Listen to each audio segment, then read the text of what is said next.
olhado ele, aí eu olhei essa matéria, não falei ainda. Aí peguei o volume 2 para olhar o final dele. E aí me deu um alívio, percebi que realmente já fiz todo o volume 2, mas eu devo fazer uma ressalva. Eu trabalhei um exemplo com vocês de misturar água e gelo. E é uma questão que pode cair, é uma questão que merece um exercício. Tá? Então assim, ó, o cara que vai fazer um vestibular um pouco mais competitivo, pode pegar os últimos exercícios da página lá do volume 2, pode arriscar. Como é que era a técnica? Que macete até 0. Certo? Quem chega a 0 primeiro muda de estado físico, que moleza. Tem que verificar se deu para mudar completamente de estado físico.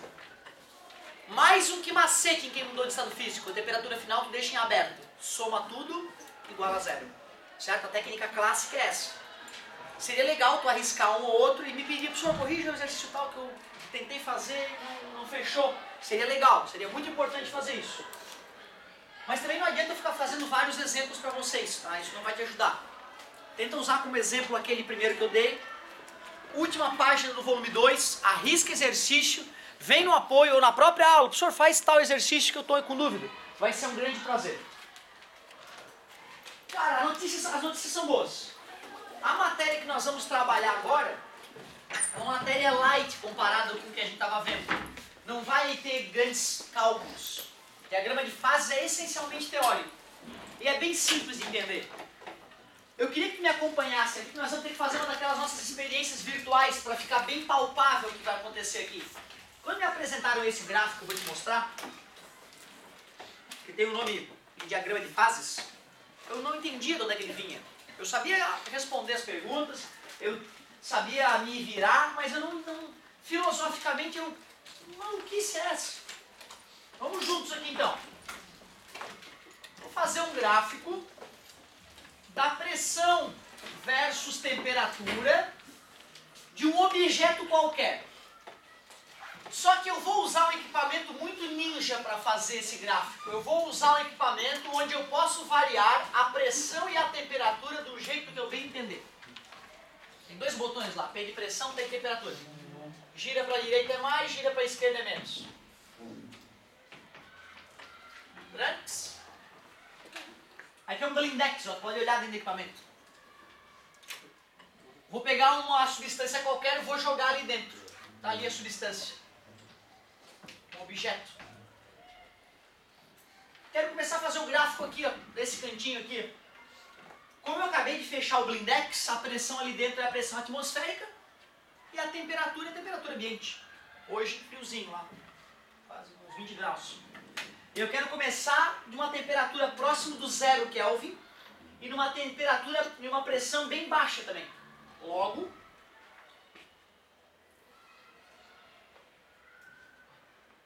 agora sim. Agora sim, a pressão está quase 0 ATM. Está 0,0 alguma coisa. E a temperatura está menos 272 graus Celsius. Quase o zero absoluto. Tranquilo? Eu olho para a substância e vejo sólido. Show. Aí eu vou pegar essa temperatura e essa pressão e estou sabendo, ali é sólido. Tranquilo?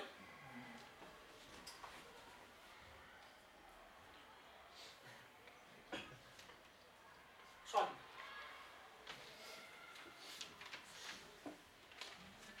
Tu viu que eu aumentei a temperatura apenas? Sólido. Tá sólido. De repente eu vou botar ali, aí fico olhando, eu vejo um pedacinho da coisa derretendo. Certo? Peraí, deixa eu ver qual era a temperatura mesmo. Tá derretendo. Eu vou lá e vou marcar aquela temperatura onde derreteu. Tudo bem para vocês? Se eu esperar, como a mudança do físico ocorre sem variar a temperatura, né? Se eu esperar um pouquinho, daqui a pouco vai ter uma pocinha ali, ó. Derreteu. Líquido. Aí eu vou lá, aumento a temperatura e vejo que está líquido. Aumento a temperatura e vejo que está líquido. Aumento a temperatura e vejo que está líquido. Certo? E de repente, o que vai acontecer? Umas bolinhas começam a surgir ali E eu vou lá, opa, vou marcar essa temperatura. Surgiram bolinhas, mudança de estado físico. Vou marcar essa temperatura. Depois eu espero um pouquinho e vai ter isso lá dentro do equipamento. Gás. Tudo bem? Eu aumento a temperatura, gás. Aumento a temperatura, gás. Gás, gás, gás. Explode o equipamento, gás. Beleza. Então eu marquei duas temperaturas importantes ali. A temperatura onde ocorreu a fusão, obrigado. Ebulição, certo? Ebulição. Na verdade, como eu fui fazendo muito lentamente, eu poderíamos até chamar de evaporação. Genericamente vaporização, né? E nunca vai estar errado, né? Se mudou de estado físico do líquido para o vapor, é vaporização. Ebulição é quando eu forcei, né? Certo? Atingi uma certa temperatura e foi rápido. Evaporação é quando é lenta, beleza? É quando é lenta. Como eu fui aumentando a temperatura vagarosamente, poderíamos até dizer que foi uma evaporação, mas eu estou aquecendo, ebulição, tá ótimo. Cometi um pequeno errinho, eu disse que a pressão era muito baixa, né? Eu errei. Esse estudo que eu estava fazendo era em 1 atmosfera. Até porque se a pressão fosse muito baixa, algo muito bizarro ia acontecer. Tudo bem para vocês? Eu achei que estivesse fazendo muito em pressão baixa, mas não. Agora que eu olhei o botão da pressão ali, estava em 1 atmosfera mesmo. Errei. Tudo bem? Isso, já vamos chegar lá. Se eu aumento a pressão, reduzo a temperatura para a coisa voltar a ficar sólida, o senhor vai voltar a virar um cubo ali? Não, cara, só botar uma forminha de gelo. Certo? Eu só estou usando o quadradinho para ser didático, para mostrar que eu estou falando do estado sólido. Se eu for fazer o experimento numa pressão um pouco mais alta, a única mudança que vai ter é que a fusão vai ocorrer. O que tu acha? Numa temperatura maior ou menor? A fusão vai ocorrer numa temperatura um pouco maior do que aquela primeira, quando a pressão é maior. Isso para a grande imensa maioria das substâncias. Quando a pressão em cima da substância é maior, é mais difícil ela ir para o estado líquido. Então tu vê, eu vou ter que jogar o botão da temperatura um pouco mais para frente. Por exemplo, se na pressão de 1 atmosfera a temperatura de fusão foi 200 Kelvin, na pressão de 2 atmosferas a temperatura vai ser 200 e pouco. Para poder ir do estado... Só uma verificação do estado de consciência da galera. Muito bem. O que tu acha que vai acontecer com o ponto de ebulição? Vai exigir uma temperatura um pouco... O problema é que se nós fôssemos baixar a pressão e fazer o estudo, sei lá, com meia atmosfera, sólido, e de repente começa a derreter um pedacinho. Eu vou lá e marco. Beleza? Já está líquido. Eu vou acompanhando, a pressão é constante. Eu vou acompanhando, de repente, eu marco. Beleza? É exatamente isso que aconteceu no laboratório. O que vocês perceberam daqueles novos pontos que eu marquei? A pressão diminuiu, foi mais fácil vaporizar e foi mais fácil fundir.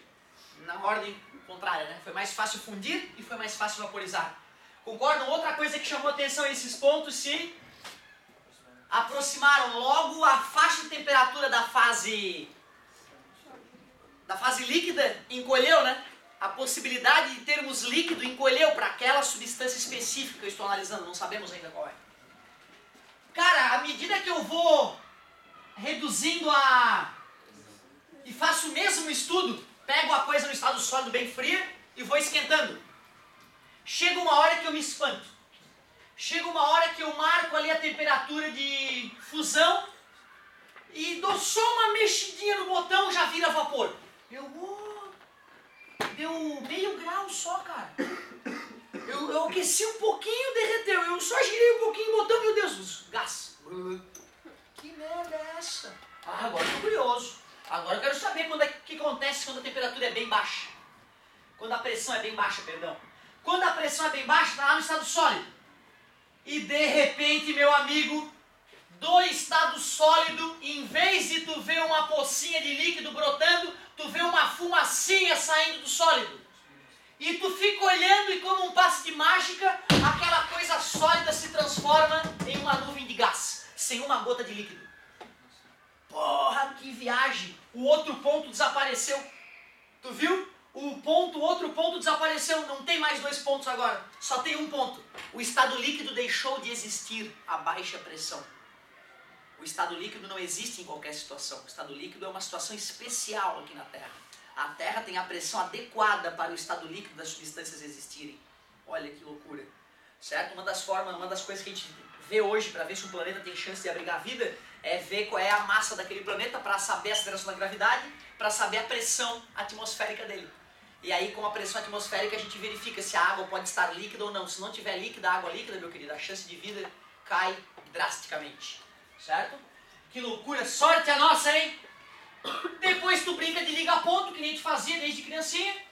O nome da curva que surge chama-se diagrama de fases. Diagrama de fases. Embora o diagrama de fases tenha essa cara aí, eu vou fazer ele ficar mais didático, para a gente poder discutir outras coisas. Tá vendo aquele trechinho pequeno da curva ali, ó? Eu quero expandir ele um pouco para ficar didático. Então, ó, eu vou pegar esse gráfico que nós produzimos com o nosso equipamento especial e vou dar uma modificadinha nele para ele ficar mais didático, para a gente poder desenhar mais próximo aqui, não ficar muito pequenininha aquela linha. Qual é o estado físico aqui? Isso é tu que tem que saber, eu não vou te contar mais isso. Como é que tu vai raciocinar e sem decorar saber que ali é o sólido? Pode ser, razoável. Mas pressão no dia a dia não é uma coisa que a gente usa muito para pensar no estado físico das coisas. A gente usa a temperatura, sem dúvida nenhuma. Então qual é o raciocínio óbvio? Claro, quando tu diminui a temperatura, a coisa congela. Concorda comigo? Então não tem o porquê tu errar, certo? A posição do sólido. E se tu pega uma substância, lembra que na Terra está com a pressão constante, hein? Tu pega ela no estado sólido e vai aquecendo. Pelo amor de Deus, líquido. Líquido. Aquece mais um pouco. Isso. Eu vou chamar isso aqui de gasoso. Ó. Gasoso. O que eu preciso de ti? Primeiro, olhar para a figura e falar diagrama de face. Certo? Saber reconhecer quem é o cara. Né? Olha lá, diagrama de face. É uma figura bizarra. Não vai ver isso outra vez na vida. Exceto nessa matéria. Olha lá, diagrama de face. Primeira coisa, saber que é diagrama de face. Lembrar que é um diagrama da pressão versus temperatura, porque ele pode, se ele for do mal, ele pode até inverter os eixos ali. Nunca vi, entendeu? Mas ele é uma questão provocativa, para ver se o cara tá ligado, para ver se ele mentalmente conseguiria desenhar o diagrama, né, fazendo o gráfico invertido ali. Sei lá, né? Tudo é possível nessa vida. Mas tu tem que saber que é sólido, líquido e gasoso. Só usar a temperatura como referência, concorda comigo? Fácil esse passo. Esse diagrama ele tem pontos muito importantes. Eu vou denominar aqui, ó, A, B, C e D. Não tem jeito. Eu vou ter que chamar esse aqui de PT mesmo, infelizmente. E esse aqui de PC. Não gosto de fazer isso, mas tudo bem. Não é nada contra este partido específico, lembre-se. É contra todos os partidos, é contra a política brasileira. É contra o fato de não ter quem votar, Cacilda. Não tem quem votar. Não tem quem votar, infelizmente. Eu não sei, meus amigos falam, vou votar na Maria, vou votar no Aécio, ou na Dilma, sei lá, não sei. Eu estou desesperado, não confio em nenhum deles. Não deixaria meu filho 1 hora do lado de nenhum deles. Não deixaria, jamais, mas jamais, pelo amor de Deus. Se eu pego um cara desse do lado do Caio, porra, eu já avanço pra garantir. Não tá o quê? Tá rezando do lado do meu filho? Tá rezando. Não confio. Ainda mais o povo, né? O país todo na mão desses caras. Pra mim, tudo bandido. Então, olha só. O negócio é o seguinte. Diagrama de face. Eu não estou preocupado com o nome desse ponto, nem com o nome desse, mas tu vai ter que saber o nome desse e desse. O PT aqui chama-se ponto triplo. Alguém poderia sugerir por que ele é chamado de ponto triplo? É assustador, cara. Quando tu bota a substância nessa temperatura, que seria a temperatura do ponto triplo, e nesta pressão, que seria a pressão do ponto triplo, tu olha pela janelinha do equipamento aquele, e tu vai te apavorar. Porque tu vai ver embaixo do equipamento a fase líquida, pedacinhos sólidos mergulhados na fase líquida e vapor em cima das duas fases. Os três estados físicos vão existir em equilíbrio. Vai estar ao mesmo tempo sólido, líquido e gasoso.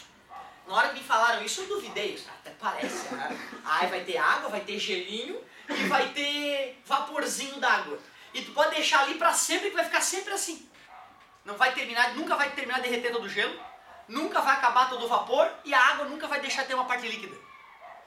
Não é só a conexão entre as linhas, não, é muito mais que isso. É a região do gráfico que indica a pressão e a temperatura nas quais os três estados físicos coexistem.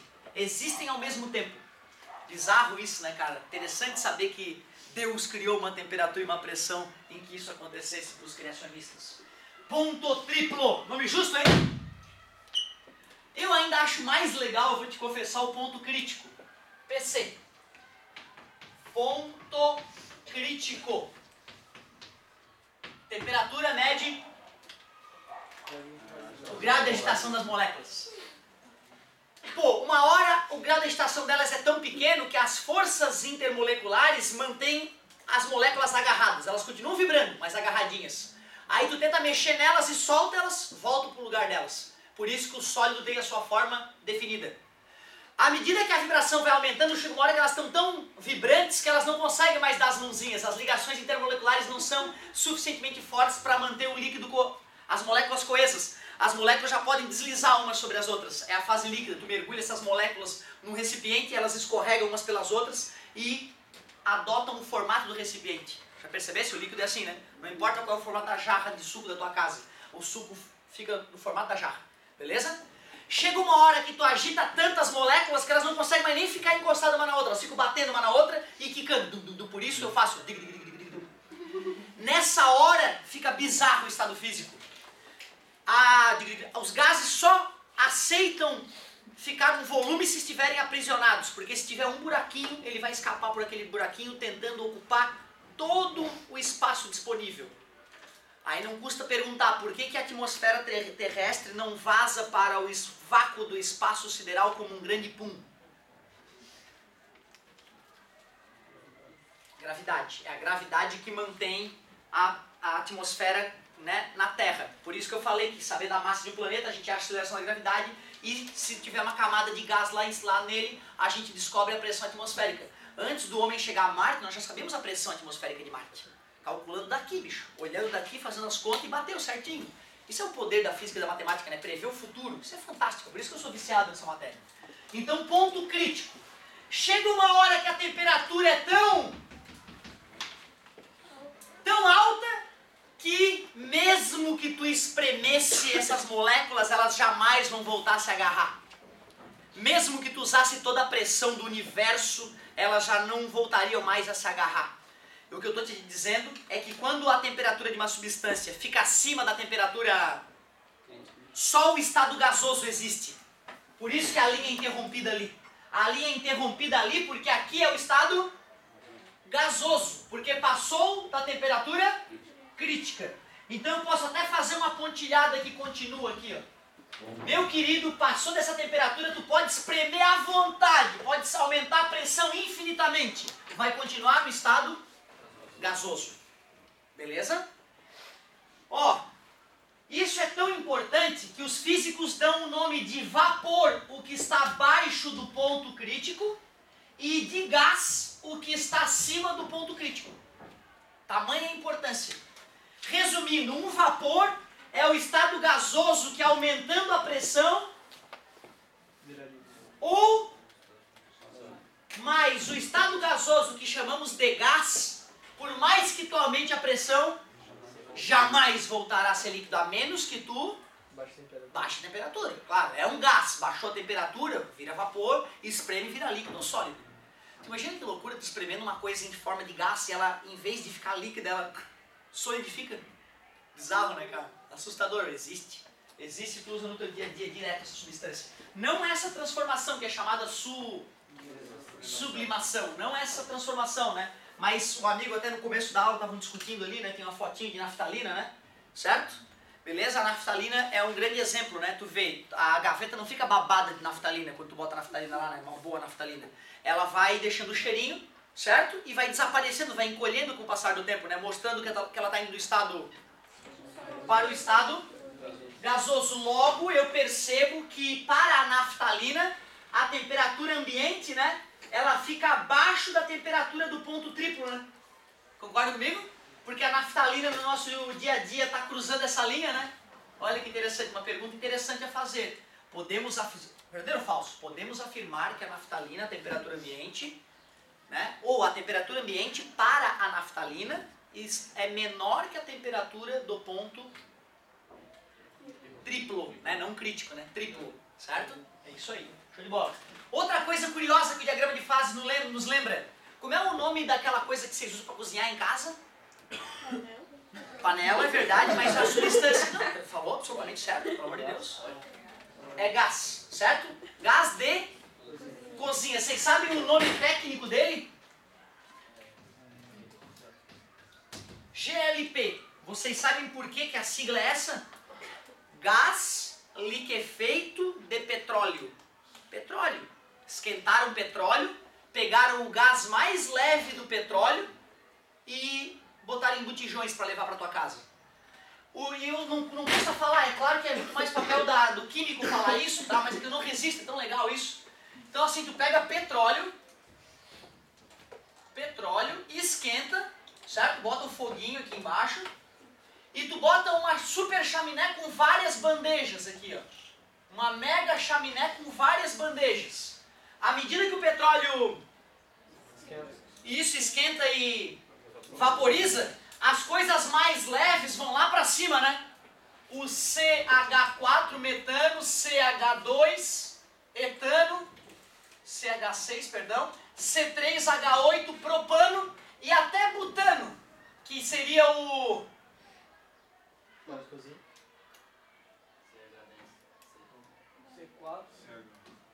H10, parabéns. Certo? Isso é química orgânica, só ano que vem, tá? Mas tu vê, algumas coisinhas são bem lógicas, né? O que eu escrevi ali são hidrocarbonetos. Hidrogênio, carboneto de carbono. São moléculas longas, geralmente, conectadas, carbono conectado com carbono, envolvido por hidrogênio. Qual é o hidrocarboneto mais simples que existe? O CH4, né? Um único carbono com 4 hidrogênios em volta. É o metano. O nome da molécula orgânica a gente dá através do carbono. Met é um carbono, et, 2 carbonos, prop, 3 carbonos, but, 4 carbonos. Por isso que aquele C4H10 é o butano. Beleza? Já viste empresa de gás que chama butano? Ó o motivo, é porque tem butano dentro dos botijões lá. Beleza? Mas a gente não gosta de butano. O ideal é que o botijão de gás lá da tua casa tivesse só etano e metano. Metano e etano. Os dois só. Quando o fogo começa a ficar meio avermelhado, a mãe já sabe, né? Tá acabando o gás. Aquele fogo avermelhado é o propano e o butano queimando por último. Por que eles são queimados por último? Mais pesados ficam lá no fundo do botijão de gás. Por que fica avermelhado o fogo? Porque como a cadeia carbônica é maior, é difícil oxidar. E quando a gente pega um carvãozinho, um pedaço de carvão, carbono, e esquenta ele e assopra, ele fica avermelhado, não fica? Então tu vê o fogo está avermelhado porque não está reagindo todo o carbono da cadeia carbônica. Interessante, né? Tu viu como é que fabrica o gás da tua cozinha? Tu pega e colhe lá em cima. Só que se eu não espremer para botar no botijão de gás, meu Deus, vai ter que ser um caminhão só para tua casa. Por isso que a gente espreme. E espreme tanto que fica... Olha o nome, GLP. Gás liquefeito de petróleo.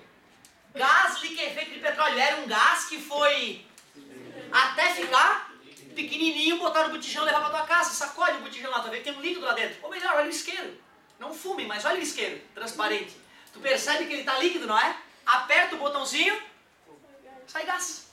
Legal, né? Então corrijam, por favor, o nome está errado. GLP é um absurdo. É um nome de quem não entende de diagrama de fases. O cara que inventou essa denominação, ele desrespeitou tudo. Qual é o nome correto do GLP? Poderia ser gás. Concordas? Ah, vapor liquefeito de petróleo. Aí sim, né? Porque lembra, gás não adianta espremer que ele não vira líquido. Chamar o GLP de gás é um absurdo, ele tá líquido, cara, na tua casa. Né? Concorda comigo? Ah, vamos brigar com os caras. Não, nem todo mundo é físico ou entende diagrama de fases, pô. A dona de casa não tá nem aí, nem chama de GLP. GLP o quê? Manda buscar o gás, certo? Então, ó, só pra não perder essa oportunidade de contar a destilação fracionada do petróleo, cai muito no vestibular isso. Adivinha o que vai começar a cair na bandeja de baixo? C5H12. Isso, C5H12. C6H12. Gasolina. C6 até C8 é gasolina. Ou seja, na bandeja de baixo vai sair gasolina. Vai pro teu carro. Aí mais embaixo, depois do C8, C9, C10, C11, C12, estamos falando de querosene. C12, óleo diesel para caminhão. E lá embaixo, na última bandeja, piche, isso não é uma gosma carbônica gigantesca que é até difícil manobrar as moléculas, tamanha o grude delas, certo? Isso é que é legal saber, cara, tudo vem do...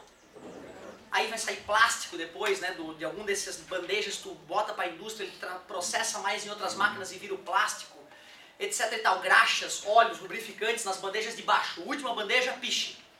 Outra coisa, tu tem um barril de petróleo, tu não escolhe, desse aqui eu vou fazer só graxa, não dá. Dentro dele tem moléculas leves que vão formar gás, tem moléculas medianas que vão formar gasolina e tem moléculas pesadas que vão formar diesel.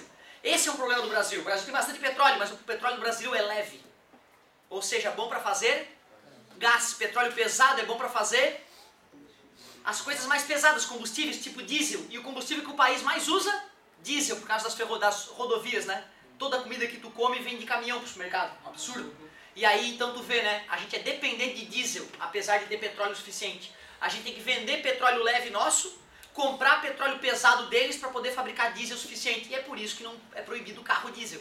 Só caminhão ou carro utilitário. Para a pessoa poder só trabalhar, né? Não passear com diesel, já que falta diesel no país.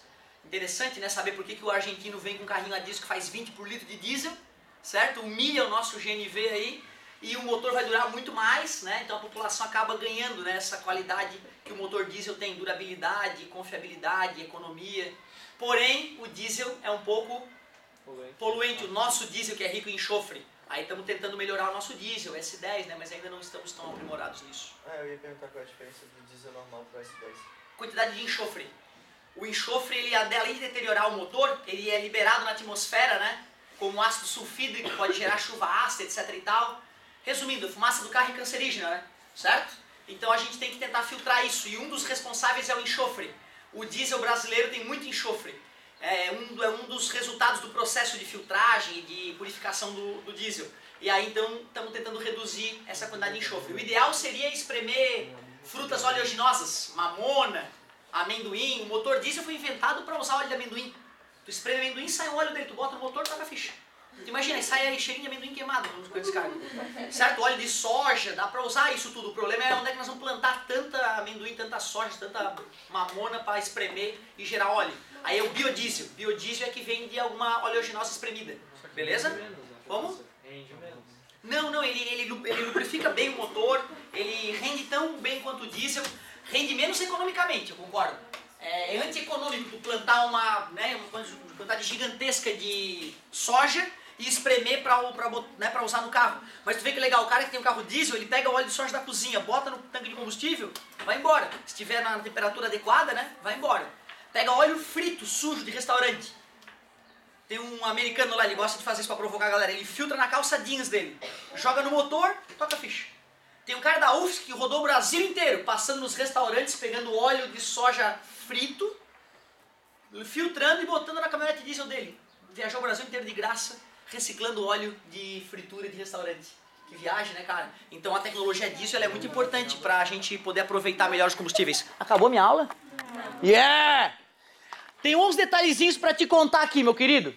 Não vou nem parar então, ó. A grande imensa maioria das substâncias, quando tu faz o estudo da pressão, temperatura e vai acompanhando as fases, sai essa figura. Mas tem algumas substâncias que a figura fica um pouco diferente. Tudo o que eu te falei vai continuar valendo. Mas olha só uma distinção bem importante de algumas substâncias. O que ficou diferente? A fase, a linha que separa o sólido do líquido, em vez de a curvatura dela acompanhar essa outra, ela foi para o outro lado, tu viu? Formando quase um chifrinho diabólico. Mas é um chifrinho do bem, é um chifrinho do bem. Aquele chifrinho ali é bom para tu lembrar daquele diagrama. É o chifrinho da salvação, do bem. É o chifrinho divino. Eu vou te mostrar por quê. Antes de te mostrar por quê, como eu sou idiota, né? Antes de te mostrar o porquê, eu só quero, para a gente poder se comunicar melhor, eu quero falar o nome de cada uma daquelas linhas. Por exemplo, a linha APT, ela tem o nome de curva da sublimação. É um nome justo?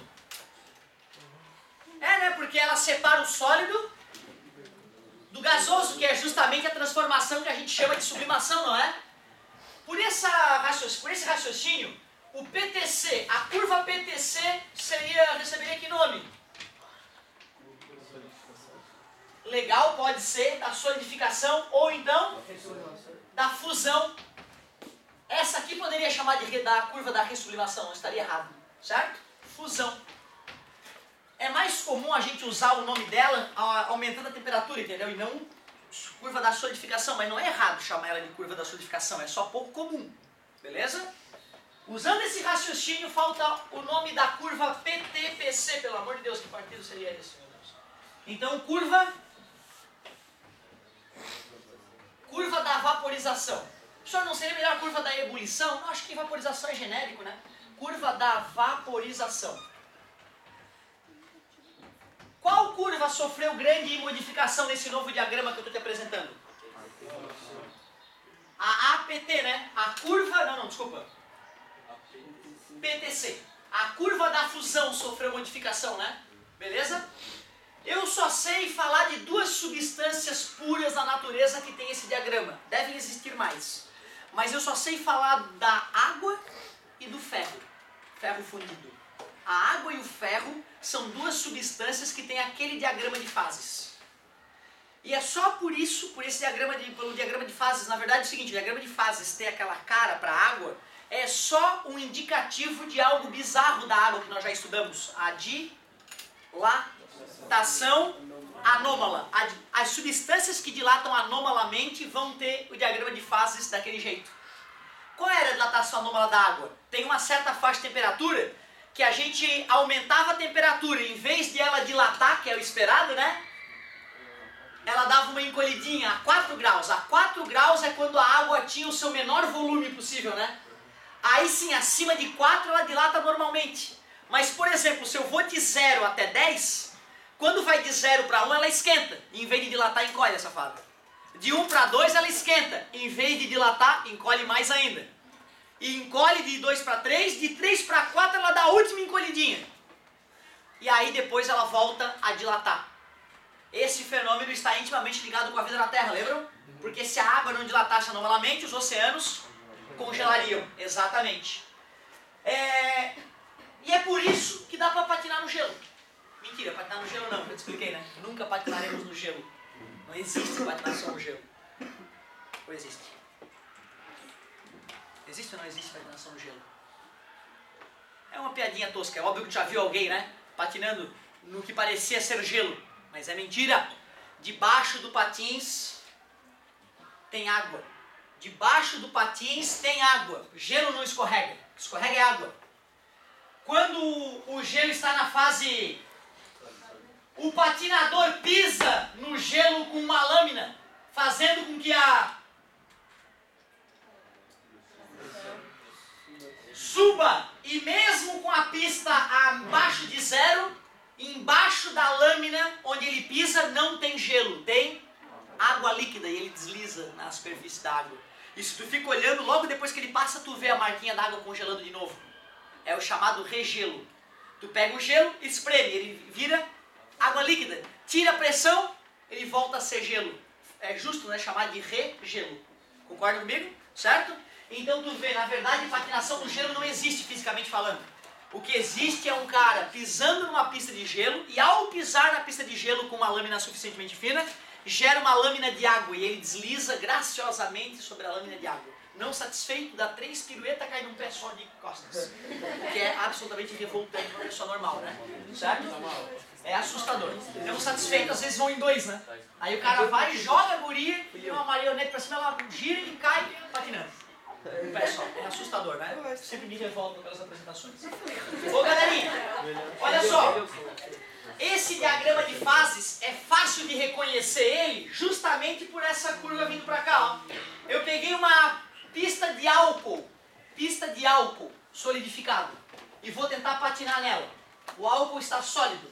Eu pego o patins e piso no álcool. Aumenta a, continua e não dá pra brincar. Pista de álcool congelado, não dá pra brincar. Pista de glicerina congelada, esquece. Certo?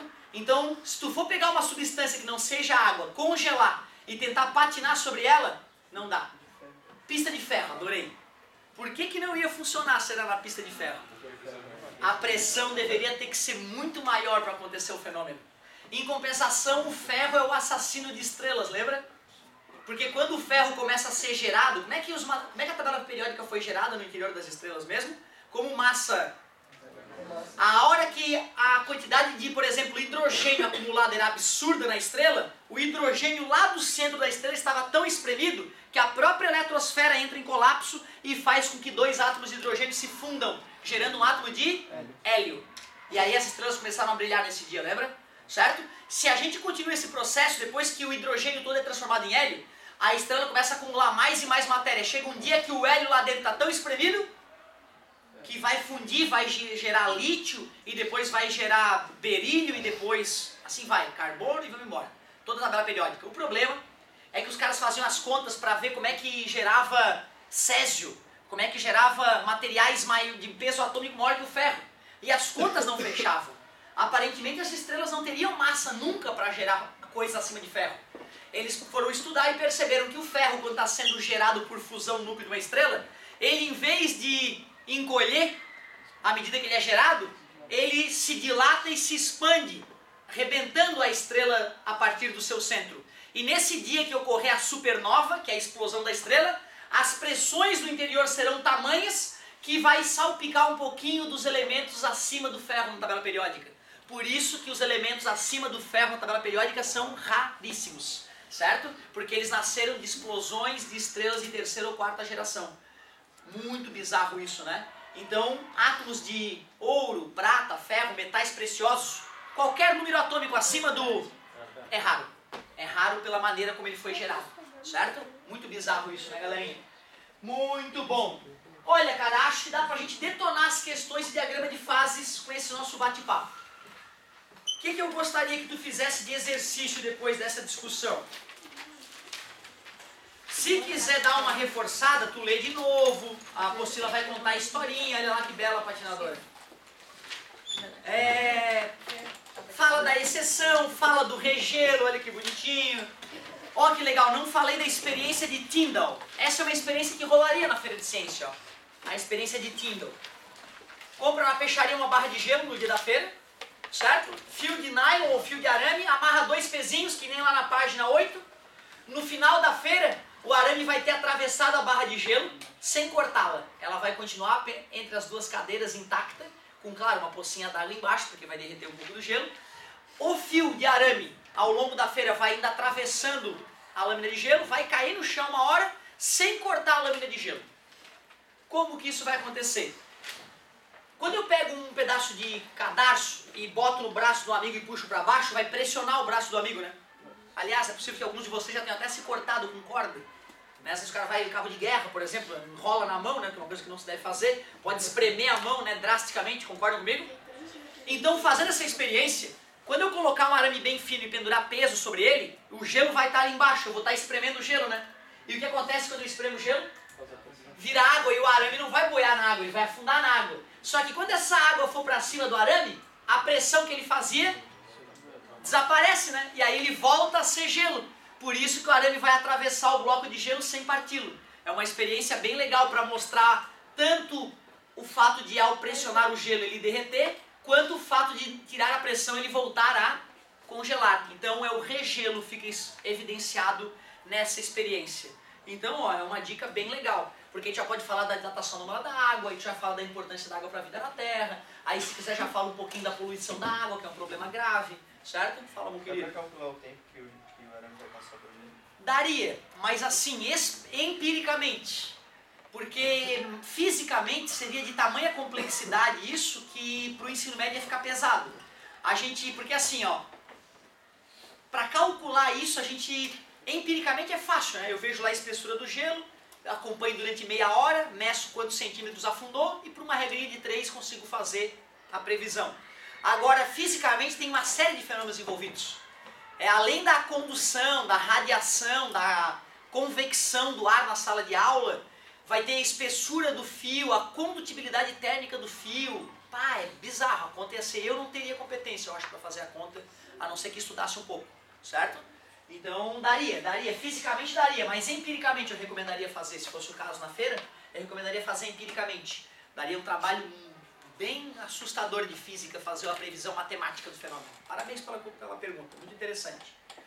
Isso é uma coisa que me deixou um pouco chateado quando eu comecei a estudar engenharia. Eu imaginava que saía de lá calculando tudo, né? E lá o cara mostra que é muito raro o engenheiro botar a mão para fazer um cálculo de engenharia. É muito mais bom senso, sabe? Aí tem aquela historinha, né, da porta, uma vez eu comentei com vocês, né? Eu lembro do Teixeira, um dos poucos bons professores que eu tive lá na engenharia. Teixeira do Vale Pereira. Esse sobrenome aí tem história na ilha. Os irmãos são tudo fera, cara. Um é juiz, outro é ninja na outra área, um é engenheiro doutor em engenharia. Só aquela famíliazinha que, né, com aquela estrutura familiar foda, né? Certo? A galera toda bombou. O seu Teixeira ele falou o seguinte, um dia chegou um cara lá no meu escritório, pedindo uma ajuda, ele queria botar uma porta bem pesada para fazer uma máquina do tempo. Máquina do tempo é aquela coisa que tu bota objetos antigos, fecha a porta e 20 anos depois tu abre e as pessoas vão olhar os objetos que elas achavam legais naquela época e as pessoas do futuro vão rir da cara delas. Eles achavam isso aqui legal, olha que coisa tosca. É isso que a gente chama de máquina do tempo, beleza? As escolas fazem, os filmes tem essas brincadeirinhas e tal. Aí ele queria fazer uma porta bonita, uma porta pesadona, e foi lá no doutor em engenharia para ele calcular o tamanho da dobradiça que ele ia usar. Ô Teixeira, tô com problema e tal. Teixeira olhou para ele e começou a rir, né? Sim, tu quer que eu faça a conta? É? Ele, não, usa assim, ó. Usa assim, usa um ferro dessa espessura. Aí o cara ficou magoado, porra, veio um doutor de engenharia pedindo uma ajuda pro cara fazer um cálculo de engenharia, ele me mostra o dedo minguinho. Que merda é essa? E ele falou, mas é sério, gente. É só o que me faltava um engenheiro perder 2, 3 horas fazendo uma conta e gastar muito mais dinheiro, porque tempo é dinheiro, um cara desse custa quanto a hora de um cara desse? Se a minha hora custa 70 pila, um cara desse custa 300, 400, 500 pila. A minha irmã tem uma médica endocrinologista que é 400 pau a consulta dela. E se tu quiser te consultar hoje, não dá, é só daqui a 3 meses. É 400 pila. A consulta, consulta de quantas horas? Não, é meia hora, 40 minutos. Depois tu faz a conta pra ver quanto é que tira a menina, sabe, por mês. Imagina quanto é que ela não tira, né? Deve ter problema passar as férias fora do país. Então tu vê, né, cara? Esse cara não dá pra tu pegar um engenheiro e pedir pra ele fazer uma conta que ele vai gastar 5 pila no pedaço de aço pra fazer a dobradiça do tamanho do dedo, entendeu? Ele vai resolver em 5 minutos o problema. E vai ganhar o dinheiro dele, então, fazendo realmente algo que importa. Então na engenharia, às vezes, o engenheiro vai lá, pensa e... Tem um vergalhão assim... Ele usa o dedão como referência, cara. Ele não calculou o diâmetro do vergalhão. Ah, não, nós vamos fazer 1 milhão de prédios. Ah, não, eu quero economizar cada centavo no vergalhão. Deixa eu calcular. Tá entendendo? Eu vou calcular qual é a espessura mínima do vergalhão para não matar ninguém e para minha empresa lucrar milhões a mais. Ou seja, o cara só vai calcular na engenharia mesmo quando a coisa for feia. Ou quando as quantidades forem absurdas. Vai fazer uma coisa na tua vida, não vai puxar papel nenhum para calcular nada. Vai usar o teu bom senso que a engenharia te trouxe, né? Se dá para pendurar um carro com um pedaço de aço desse aqui, 2 carros, 3 carros, uma porta vai dar. Concorda comigo? Beleza? Essa é a ideia. Ô galerinha, anota a tua tarefa aí, ó. Página 9, tá bonitinha, como uma introduçãozinha, página 9. E página 10 já pra gente, ou melhor, página 11, só em ó. Página 9 e página 11 é a tarefa dessa aula. Na próxima aula, Se sobrar um tempinho depois da correção, eu vou começar a falar de transmissão de calor. Queres aproveitar melhor a aula? Seria legal tu dar uma lida nessas partes antes da aula acontecer. Tu vai aproveitar a aula enormemente mais. Muito obrigado pela paciência. Comecem agora os exercícios. Não, não comecem. Comecem em casa. Muito obrigado.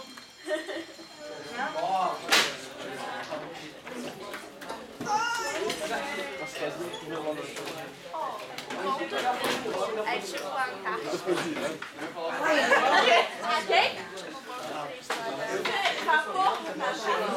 Uma cidade menor. Certo? Daria?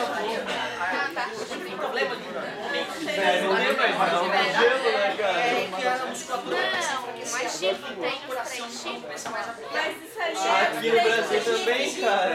Não, No meu congelador. não tem não tem essa pressão vai ser maior, mas a gravidade vai ser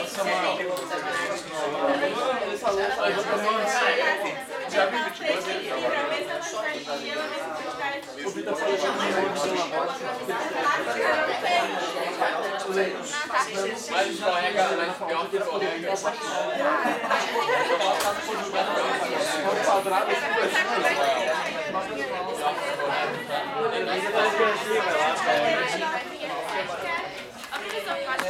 vai